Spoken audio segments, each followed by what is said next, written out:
Le soleil tombe comme une malédiction sur le sable, mais la chaleur qui blesse la peau est insignifiante face au froid qui paralyse le cœur. Là, au centre de l'arène, une femme tremble, non pas à cause de la température, mais par la certitude que la foule qui l'entoure n'est pas venue la voir vivre, mais assister à son anéantissement. 80 000 gorges rugissent comme un monstre à 1000 têtes. Ce n'est pas le seulement du bruit, c'est un jugement collectif, un cœur qui a déjà décidé de son destin avant que l'épée dégainée ne brille sous la lumière. Le prétorien qui la pousse ne lui offre pas de protection, mais la preuve qu'elle appartient désormais à Rome. Sa vie n'est plus la sienne, pas même celle des dieux qu'elle invoque en silence. Elle est la propriété du public, de cette masse avide de sang qui exige un sacrifice pour nourrir sa faim rituelle. Les magistrats appellent cela justice, mais la justice ici n'a ni balance ni miséricorde. C'est un spectacle, une chorégraphie de l'horreur soigneusement conçue pour maintenir en vie un empire fondé sur la violence. Le public ne voit pas un être humain, mais un symbole. Ils applaudissent la condamnation comme on applaudit la fin d'une tragédie grecque, oubliant que le sang qui sera versé est réel. Et tandis que la foule hurle, une question surgit qui traverse le temps et résonne à notre propre époque. Était-ce le prix de la civilisation, ou simplement la forme la plus raffinée du sadisme collectif ? Rome l'appelait « damnatio ad bestias ». Mais il ne s'agissait pas seulement de jeter un criminel aux faves d'un lion. C'était la théâtralisation de la domination absolue. La victime devenait un objet, une marionnette de chair exposée pour exciter les sens de milliers de spectateurs. Le rugissement de l'animal était secondaire. Ce qui était vraiment effrayant, c'était le rugissement humain, cette vague d'excitation qui transformait la douleur d'autrui en plaisir personnel. Et avons-nous tant changé ? Pensons au stade moderne, où des foules de dizaines de milliers de personnes rugissent pour la chute d'un adversaire. Pensons aux sports extrêmes qui flirtent avec la mort, aux vidéos virales où la souffrance d'autrui devient un divertissement mondial. Nous ne voyons pas de sang réel, mais le mécanisme psychologique est le même, la fascination morbide pour la frontière entre la vie et la mort. L'arène romaine était un miroir brutal de la psychologie humaine. Là, la peur d'un condamné se transformait en divertissement pour la foule. Là, le pouvoir de l'Empire se déguisait en spectacle. Chaque cri, chaque coup, chaque chute était une affirmation. Rome peut tout faire, Rome peut vous enlever, même la dignité de mourir en silence. Dans cette introduction, nous ne parlons pas d'un crime isolé ni d'une exécution cachée dans l'ombre. Nous parlons du centre de la vie sociale de la civilisation la plus puissante de son temps. Le Colisée était à la fois temple et cirque, tribunal et abattoir. Un lieu où les dieux étaient invoqués pour justifier la barbarie et où l'être humain devenait un simple accessoire d'une machinerie de contrôle et de jouissance. Aujourd'hui, tandis que nous évoquons ce premier instant où un condamné s'agenouille dans l'arène, nous devons nous demander combien de Rome reste-t-il encore en nous ? Car si les décors et les costumes ont changé, l'attrait pour la violence reste latent, caché derrière les écrans, les stades, les fictions. Et ce qui, à Rome, était du sang réel se répète aujourd'hui sous forme d'images, de simulacres qui nourrissent la même addiction. C'est le début du voyage. Un voyage au cœur sombre de l'Empire, où la justice se confondait avec le spectacle et où l'humanité se consumait sous les applaudissements. C'est ici que commence le récit de la manière dont Rome a perfectionné non seulement l'art de tuer, mais aussi l'art de faire de la souffrance un spectacle immortel. Le nom résonne comme une sentence définitive, « damnatio ad bestias ». Pour les Romains, ce n'était pas seulement une forme d'exécution, c'était un rituel avec un but politique et psychologique. C'était la manière dont l'Empire transformait la justice en spectacle et la mort en propagande. Peu importait le crime commis, à Rome presque toute faute pouvait sceller votre destin, la trahison, oui, le meurtre, mais aussi des délits mineurs comme la falsification de monnaie, l'incendie d'un entrepôt, la désertion d'une légion ou même l'adoration d'un dieu différent de l'empereur. Le système juridique était conçu pour alimenter l'arène en corps, non pour protéger les citoyens. Le plus terrifiant était sa simplicité. N'importe quelle excuse suffisait pour condamner quelqu'un au fauve d'un lion affamé, et cette facilité révèle la vérité la plus cruelle. Rome avait créé une bureaucratie de la brutalité. Ce n'était pas la vengeance personnelle d'un dirigeant détraqué, mais une institution. Il y avait des juges, des processus, des documents officiels qui légitimaient la barbarie. La violence était inscrite dans la loi, comme si c'était une obligation civique. Un condamné n'était pas vu comme un individu, mais comme une matière première pour le divertissement collectif. Son corps était le scénario, sa douleur la musique, son agonie le point culminant. Ainsi se construisait un système où la cruauté n'était pas un accident, mais une ressource soigneusement administrée. Chaque condamnation était une leçon politique. Quiconque défierait Rome ne perdrait pas seulement la vie, il perdrait aussi son humanité, réduite à un spectacle dégradant devant des milliers de témoins. Imaginons la peur de l'accusé lorsqu'il entendait ces mots « damnatio ad bestias ». Ce n'était pas seulement la certitude de la mort, mais la certitude que sa fin serait un festin public, une boucherie célébrée comme une fête nationale. Il ne mourrait pas dans l'intimité d'une cellule ni sur le champ de bataille avec un minimum d'honneur, mais devant une foule qui boirait son sang du regard. Les empereurs savaient parfaitement ce qu'ils faisaient. En multipliant ces exécutions, ils maintenaient point la population dans un état constant de soumission. L'arène devenait un rappel que le pouvoir de Rome ne se limitait pas à dominer des territoires, mais aussi des âmes. Aucun dieu, aucune morale ne pouvait vous sauver de la condamnation impériale. C'était la démonstration que l'État contrôlait non seulement la vie, mais aussi la forme de votre mort. En termes modernes, nous pourrions le comparer au régime totalitaire qui transforme la justice en théâtre, où les procès ne sont que des pantomimes et les sentences déjà décidées avant même de commencer. Mais ce qui rendait Rome unique, c'était la théâtralité publique. Au lieu de cacher la brutalité, elle l'exhibait fièrement, comme si chaque cadavre était une médaille de gloire. La damnatio ad bestias était plus qu'une exécution, c'était une déclaration idéologique. Rome criait au monde qu'elle pouvait faire l'impensable et que la souffrance humaine n'était pas une limite, mais une ressource. Dans ce cadre, chaque victime devenait un message, chaque cri un hymne du pouvoir absolu. Et le plus perturbant était que la foule le célébrait. Ils n'étaient pas des témoins innocents entraînés par obligation. Ils étaient des complices enthousiastes qui en demandaient pas plus, qui exigeaient du sang frais comme on demande du pain ou du vin. La ligne entre la justice et le sadisme disparaissait sous le rugissement collectif.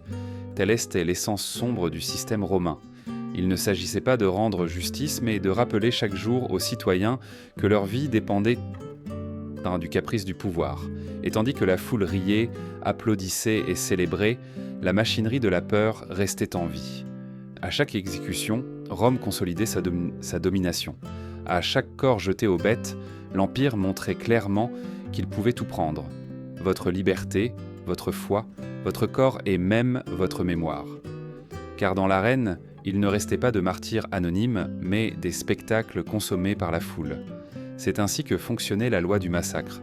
Une justice transformée en cirque, un pouvoir absolu déguisé en divertissement. Une coutume qui révèle à quel point une société peut normaliser la cruauté lorsque celle-ci devient partie de son identité culturelle. Le sang seul ne suffisait pas. Rome, dans son obsession de réinventer la violence, découvrit que la mort, pour ne pas ennuyer, devait se vêtir de mythe. La simple exécution commença à sembler monotone, répétitive. Alors les organisateurs des jeux décidèrent d'aller plus loin, transformer les légendes antiques en punitions réelles, convertir la poésie en boucherie, le mythe en scénario d'horreur. Imaginez la scène.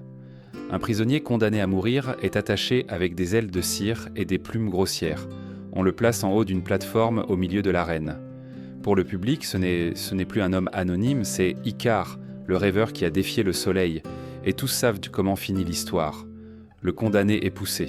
Pendant une seconde, il semble voler, et le rugissement de 81 000 gorges retient sa respiration. Mais le soleil de Rome fait fondre la cire. Le corps tombe et s'écrase contre le sable. Le mythe s'est accompli, mais la chair réelle a payé le prix. Ce n'était pas un acte isolé, c'était une tendance. Ils prenaient leur saison les récits de la mythologie grecque, des histoires qui parlaient d'orgueil, de châtiment divin, et les transformaient en exécution publique. Ainsi arriva-t-il avec le mythe de Dircée, la reine punie pour sa fierté, qui selon la légende fut attachée aux cornes d'un taureau sauvage. À Rome, la fiction devint réalité, une femme nue, attachée de la même manière, fut traînée, battue et déchiquetée, jusqu'à ce qu'il ne reste rien de reconnaissable. Le public ne voyait pas la femme, il voyait Dircée. Le matsrotsté prenait vie à travers la torture. La logique était perverse. Si les dieux punissaient dans les histoires, les Romains pouvaient vous punir en leur nom. L'État s'appropriait le pouvoir divin pour légitimer sa cruauté. Le message était clair. Rome ne dominait pas seulement les corps et les territoires, elle pouvait aussi manipuler les symboles, transformer la mémoire collective en un instrument de contrôle. Derrière cette théâtralisation, il y avait quelque chose d'encore plus sombre, le plaisir du spectateur à contempler la fusion entre fiction et réalité. La foule célébrait non seulement la mort, mais la créativité du tourment. Le mythe, qui à l'origine était un enseignement moral, se dégradait en un spectacle de sang. La tragédie se transformait en cirque. Que révèle cela sur la psychologie romaine ? Qu'ils avaient perdu la capacité de séparer le sacré du profane. Le mythe, qui devait élever l'homme vers le divin, était traîné dans la boue de l'arène. La mort devenait un art et la cruauté, un langage partagé par tout un peuple. Si nous pensons à notre présent, ne répétons-nous pas d'une autre manière la même obsession ? Nous adaptons des mythes en films, séries, jeux vidéo, où la violence est le cœur de la narration. Nous ne mourrons pas vraiment, bien sûr, mais la fascination est à la même. Voir comment une légende devient un spectacle sanglant. La différence était qu'aujourd'hui, nous le consommons sur des écrans. À Rome, ils le vivaient en temps, chair et en os. Chaque exécution mythique était, au fond, une affirmation politique. Rome montrait qu'elle pouvait réécrire les histoires des dieux et les appliquer aux hommes. C'était une appropriation culturelle et religieuse qui transformait l'empereur en directeur d'un théâtre macabre. En exécutant quelqu'un comme Icare, comme Dircée, comme Hercule, il proclamait que le pouvoir de Rome équivalait au pouvoir des dieux. Ce fut la véritable horreur de la mythologie dans l'arène. Ce n'étaient plus des contes pour avertir de l'orgueil ou de la désobéissance, mais des manuels pour concevoir des tourments. Chaque mythe recréé était un rappel qu'à Rome, la mort ne vous enlevait pas seulement la vie, mais vous transformait en parodie, en personnage, en chair à scénario. Et le plus terrible, le mort. Le public adorait ça. Pour eux, ce n'était pas un meurtre, c'était un drame épique représenté avec du sang réel. Ils ne voyaient pas l'injustice, tant ils voyaient au l'estardu de l'art. Ils n'entendaient pas les cris de douleur, ils entendaient un écho de légendes faites de chair. C'était la parfaite perversion de l'imaginaire collectif. Ainsi Rome fit un pas irréversible. Elle cessa de tuer seulement pour punir et commença à tuer pour raconter. L'exécution se transforma en récit vivant, en spectacle qui dévorait mythes, hommes et âmes. Si jusqu'à présent la cruauté semblait un spectacle théâtral, avec Néron, elle atteignit un niveau démoniaque. L'empereur, qui se présentait comme artiste, poète et musicien, porta la violence sur un terrain encore plus pervers. La fusion du mythe avec le feu réel. Ce fut lui qui popularisa la tunica molesta, la tunique gênante, un vêtement qui transformait les condamnés en torches vivantes. Le procédé était aussi simple qu'atroce. Les prisonniers, souvent des chrétiens qui refusaient de rendre culte à l'empereur, étaient recouverts de tuniques trempées contenant le goudron et la poix. Ensuite, ils étaient attachés à des poteaux dans les jardins impériaux ou dans l'arène même du Colisée. Il suffisait d'une torche allumée pour transformer un homme en feu, pour transformer son corps en une lampe qui illuminerait la nuit romaine d'une lueur macabre. Tandis que les flammes dévoraient quand à la chair, les cris résonnaient au milieu des rires et des applaudissements. Néron justifiait cette pratique comme une recréation de la mort d'Hercule, consommée par la tunique empoisonnée du centaure Nessus. Mais il ne s'agissait ni de mythe ni de justice, c'était du sadisme institutionnalisé. Transformer des êtres humains en lanternes de chair n'était pas seulement une punition, c'était un message. Rome pouvait décider que votre vie éclairerait sa fête, que votre douleur deviendrait un ornement nocturne d'un banquet impérial. La psychologie de Néron reflète un esprit dévoré par la théâtralité du pouvoir. Pour lui, les corps en flammes faisaient partie d'une scénographie. L'empire entier était une scène et les condamnés de simples accessoires. Le feu n'était pas un symbole de purification ni de châtiment divin. C'était de la décoration, c'était du spectacle.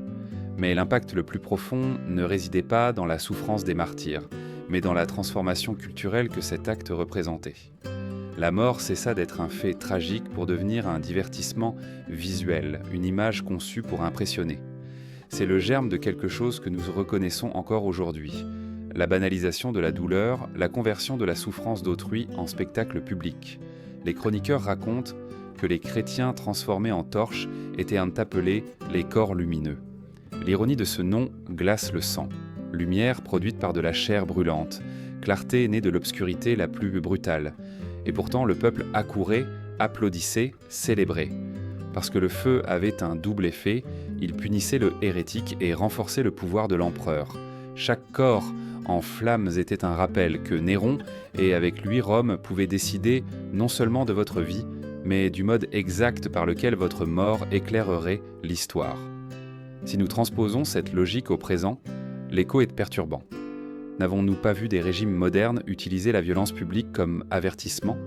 N'avons-nous pas assisté à la diffusion d'images d'exécution, de lynchage, de bombardements télévisés comme partie d'un récit politique ? Ce que Néron a inauguré avec ses torches humaines n'a pas disparu, cela a seulement changé de format. Le feu, élément sacré dans tant de cultures, est devenu ici un instrument d'humiliation. Et cette inversion de sens révèle la maladie profonde de Rome. Un empire qui se croyait immortel avait besoin de consommer des vies humaines pour soutenir son propre spectacle. Néron n'allumait pas des torches, il allumait des symboles, et avec eux, il montrait clairement qu'à Rome, la dignité humaine pouvait être brûlée comme un morceau de tissu imprégné de goudron. Cette lueur rouge et noire, un mélange de lumière et de cris, marqua une époque où la ligne entre mythe et réalité, entre religion et politique, entre châtiment et spectacle, s'effaça complètement. Néron ne se contentait pas d'exécuter, il peignait avec le feu le message le plus brutal de l'Empire. Si l'arène était une scène, Rome voulut l'étendre à des dimensions inconcevables. Les empereurs comprirent que la mort d'un seul homme ou même de 100 ne suffisait plus à étancher la soif d'une foule insatiable. Il fallait aller au-delà, il fallait recréer la guerre elle-même au cœur de la ville. Ainsi naquit la naumachie, la bataille navale, peut-être le spectacle le plus démesuré et mégalomane jamais conçu. Le Colisée, fierté architecturale de l'Empire, se transformait en lac artificiel. Grâce à un système de vannes et de canaux souterrains, les ingénieurs romains étaient pour être capables d'inonder le sol de l'arène avec des millions de litres d'eau en quelques heures. La prouesse technique servait un unique but, créer un océan de morts au milieu de Rome. Sur ces eaux ne flottaient pas de petites barques, ni des représentations symboliques. C'étaient de vrais navires, des trirèmes et des birèmes, des navires de guerre à l'échelle, équipés non par des marins volontaires, mais par des prisonniers de guerre et des condamnés à mort. Ils étaient organisés en 2 flottes, chacune représentant des armées historiques. Athéniens contre Syracusains, Carthaginois contre Romains. Mais ce n'était pas un jeu de stratégie, c'était un sacrifice massif. Le signal venait de la loge impériale. Une trompette sonnait, et avec elle se déchaînait le chaos. Des milliers d'hommes ramaient, s'abordaient, s'entrechoquaient. Les eaux claires se teignaient de rouge en quelques minutes. Le craquement des coques de bois qui se brisaient se mêlait aux cris de douleur, au bruit métallique des épées et aux clapotis désespérés de ceux qui se noyaient. Le public délirait. La mort n'était plus individuelle, elle était collective, massive, chorégraphiée à une échelle qu'aucun champ de bataille ne pouvait offrir. La chronique la plus célèbre est celle de la naumachie organisée par l'empereur Claude sur le lac Fucin. Là, 19 000 hommes furent contraints de se battre jusqu'à l'anéantissement. Avant de commencer, ils prononcèrent dans la phrase qui est restée immortalisée « Ave Imperator, morituri te salutant ». Salut César, ceux qui vont mourir te saluent. Ce n'était pas de la révérence, c'était de la résignation, la reconnaissance amère qu'ils étaient sur le point d'être dévorés par la machinerie du pouvoir. L'ironie la plus cruelle était la promesse du pardon impérial. Le camp gagnant pouvait, en théorie, recevoir la clémence de César, une espérance minime, à peine une lueur, suffisante pour que des milliers d'hommes s'entretuent avec une fureur désespérée. Le spectacle était conçu pour que l'espérance elle-même devienne un instrument de contrôle. Quand le dernier navire sombrait et que les derniers corps flottaient parmi les bois éclatés, un autre prodige commençait. Les ingénieurs ouvraient champs les vannes et l'eau tachée de sang, de cadavres et de restes de navires disparaissait en quelques heures. L'arène était prête pour le jour suivant, pour un autre massacre. La mort à Rome ne laissait pas de traces, elle s'effaçait pour répéter le cycle. Qu'est-ce que tout cela signifiait ? Que l'empereur pouvait recréer non seulement des mythes, mais des guerres entières. Que l'histoire elle-même pouvait se répéter comme un spectacle sous son contrôle. C'était un acte de pouvoir absolu. Non seulement dominer des territoires, mais les simuler, les reproduire, les dévorer sous les yeux de son peuple. Aujourd'hui, en regardant en arrière, nous pouvons nous demander, sommes-nous vraiment si éloignés de cette logique ? Les défilés militaires gigantesques, les démonstrations de force belliqueuses à l'époque moderne, ne remplissent-ils pas la même fonction symbolique ? La différence est qu'à Rome, le prix était le sang réel, le sacrifice humain transformé en applaudissement collectif. La naumachie fut le point culminant de l'ingénierie au service du sadisme, une fusion entre génie constructif et destruction massive, entre technique et barbarie. C'était Rome démontrant qu'il n'existait aucune limite, ni d'espace, ni de morale, ni d'humanité. La foule romaine était un dieu capricieux. Au début, il suffisait de voir des gladiateurs s'affronter dans des combats équilibrés, avec honneur et technique. Mais avec le temps, le sang est devenu une routine. Des milliers de corps étaient déjà tombés sur le sable, des milliards de cris s'étaient perdus entre les murs du Colisée. Le public, rassasié de morts prévisibles, commença à exiger quelque chose de plus. Il ne voulait pas seulement de la violence, il voulait quand même de la perversion, de l'inattendu, de la moquerie, et les éditeurs des jeux, craignant de les ennuyer, répondirent en déformant les règles mêmes du combat. Ainsi apparurent les andabatae, des gladiateurs contraints de se battre avec des casques fermés, sans ouverture pour les yeux. C'étaient des combattants aveugles, condamnés à brandir leurs armes dans le vide, n'entendant à peine que la respiration ou le craquement du sable sous les pieds de leur adversaire. Imaginez la scène, 2 hommes armés jusqu'aux dents, tournant, frappant l'air, se heurtant par hasard. La foule éclatait de rire chaque fois que l'un trébuchait ou lançait un coup dans le vide. La dextérité n'importait plus. La vie et la mort se réduisaient à une loterie grotesque. Mais ils ne s'arrêtèrent pas là. Le spectacle dégénéra en ce que nous appellerions aujourd'hui un cirque de phénomènes. On achetait des nains, appelés nannies, et on les obligeait à se battre entre eux, ou pire encore, contre des femmes gladiatrices, les gladiatrices. Ce n'était pas un combat, c'était une humiliation. L'image d'un homme petit affrontant une femme armée provoquait des rires, pas du respect. La dignité était pulvérisée, remplacée par une parodie sanglante de la guerre. L'objectif n'était plus de montrer force ou habileté, mais de provoquer un mélange de rire et de répulsion.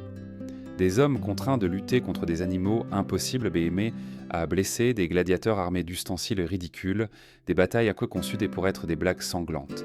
C'était la dégradation totale de l'humain au nom d'un public qui exigeait des doses de cruauté toujours plus étranges pour ressentir quelque chose. Ici apparaît la maladie culturelle la plus profonde de Rome, l'anesthésie morale.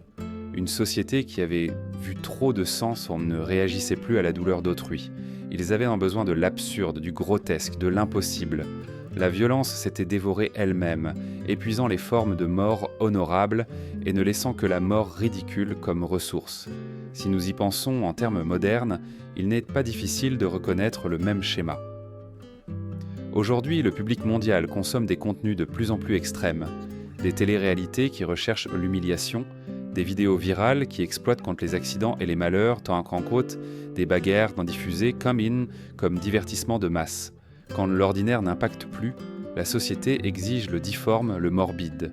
La logique, c'est la même. La fin de stimuli détruit toute limite éthique. Dans l'arène romaine, la frontière entre spectateurs et victimes commença à s'estomper. Que se passait-il lorsque toutes les formes de mort étaient épuisées ? L'étape suivante était évidente, franchir les tabous les plus profonds. Car une société qui rit de la mort, tôt ou tard, finit par être dévorée par elle. Ainsi, Rome entra dans une nouvelle ère de cruauté. Il ne s'agissait plus de punir le criminel ni d'honorer le gladiateur. Maintenant, tout était caricature, parodie, humiliation.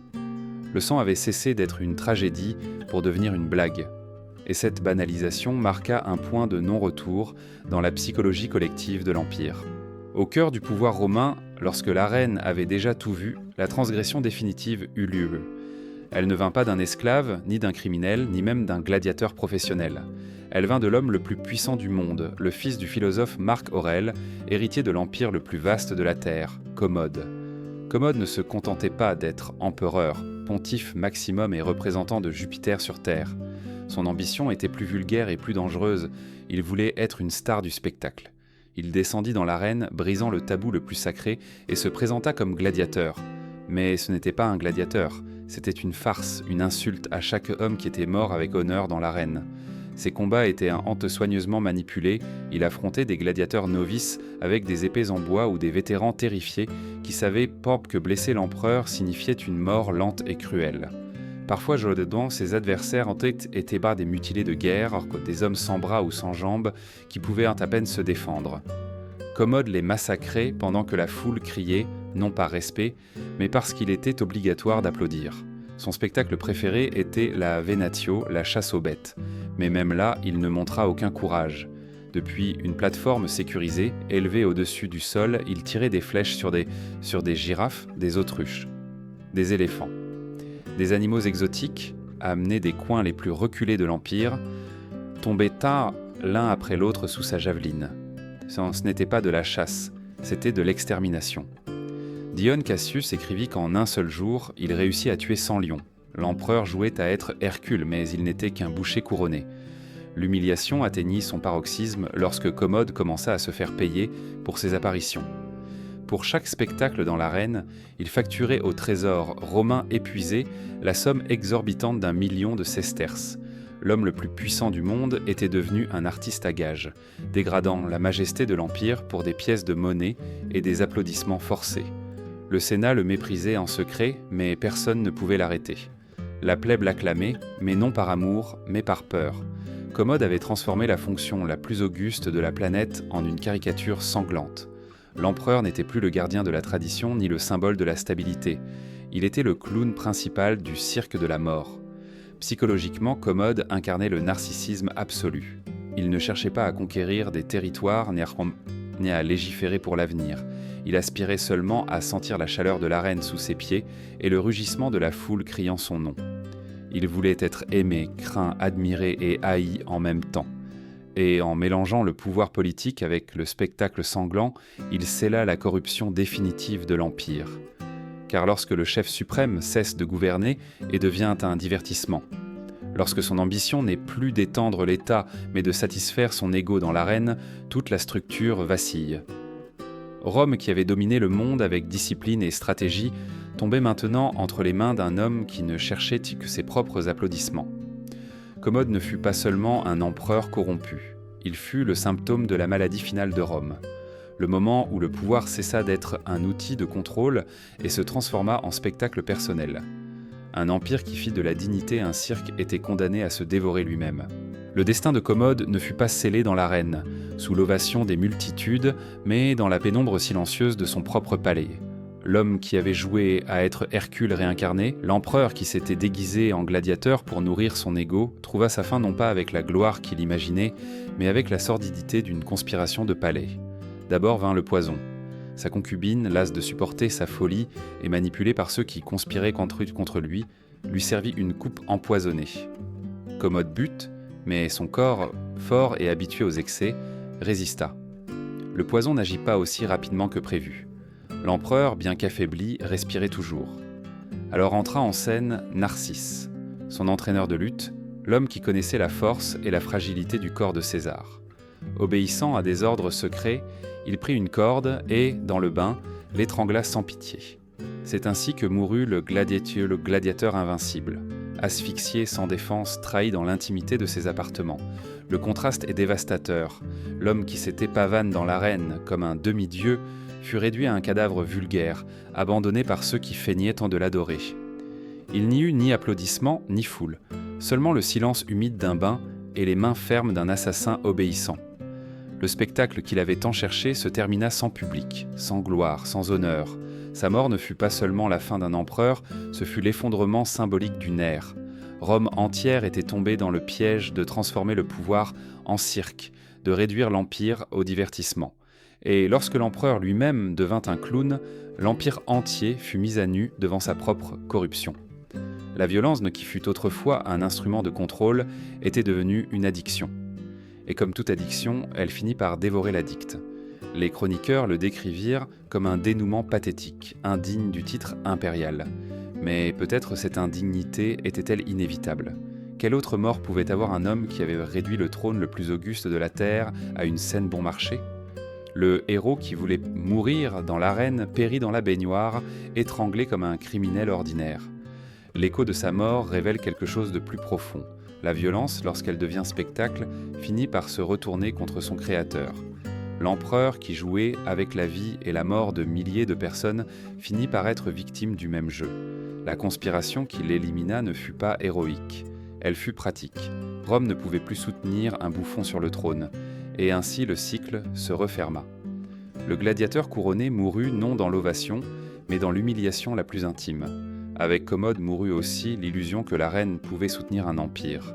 Le sang, le rire, le spectacle ne posaient pas à maintenir debout une civilisation qui avait perdu son âme. Le Colisée Trondheim, ce géant de pierre qui se dresse encore aujourd'hui comme une ruine majestueuse, ne fut pas un symbole de gloire, mais un miroir sombre dans lequel Rome refléta sa maladie la plus profonde. Chaque grain de sable imprégné de sang, chaque rugissement de la foule, chaque corps déchiré faisait partie d'un récit collectif, celui d'un empire qui confondait le pouvoir avec le spectacle et la justice avec la cruauté. Tout commença avec des criminels anonymes jetés aux bêtes pour divertir la foule. Cela continua avec des mythes réinventés en chair et en os, transformant les légendes en boucheries. Cela atteignit son apogée avec les Nomachi, des guerres entières recréées comme si l'histoire elle-même était un théâtre au service de l'empereur. Et cela culmina avec Commode, le César qui transforma le trône en scène et son ego en scénario. Le Colisée n'était pas seulement un bâtiment, c'était la machinerie symbolique d'un empire qui se dévorait lui-même. Le plus perturbant est la manière dont la foule participait activement à cette maladie. 80 000 personnes qui rugissaient n'étaient pas des spectateurs innocents. Elles étaient vraiment complices. La reine se nourrissait autant du sang des victimes que des applaudissements de ceux qui célébraient leur agonie. Rome ne se contenta pas de tuer. Elle transforma la mort en addiction, en besoin culturel, en panem et circense. Le Colisée, vu de notre époque, n'est pas un monument au pouvoir romain, mais à sa décadence. Un rappel que toute société qui transforme la violence en divertissement finit par se contaminer elle-même. Le sang qui jaillissait sur ses gradins finit par s'infiltrer jusqu'au palais, corrompant empereurs et sénateurs jusqu'à étouffer l'empire de l'intérieur. Et sommes-nous aujourd'hui à l'abri de ce miroir ? Il suffit de voir comment nous consommons la violence. Dans des nouvelles transformées d'Orstad en spectacle, dans des films qui glorifient dans le sang, dans des transmissions en direct de guerre, et de catastrophes. Les décors ont changé, les formats ont changé, mais l'impulsion reste la même, la fascination morbide pour la souffrance d'autrui. Rome n'est pas morte, elle vit à chaque instant où la douleur devient un divertissement mondial. Le Colisée est donc un avertissement. Ces pierres ne nous parlent pas de victoire militaire ni d'ingéniosité architecturale, mais de la fragilité morale d'une civilisation. Une société peut conquérir la moitié du monde et pourtant perdre son âme si elle transforme la violence en plaisir et la dignité en cirque. Au final, l'histoire de Rome n'est pas seulement un chapitre ancien, c'est un reflet inconfortable de notre propre condition humaine. L'Empire est tombé, mais le miroir demeure. La question est inévitable. Quand nous regardons ce miroir, ne voyons-nous que Rome ou nous voyons-nous aussi nous-mêmes ?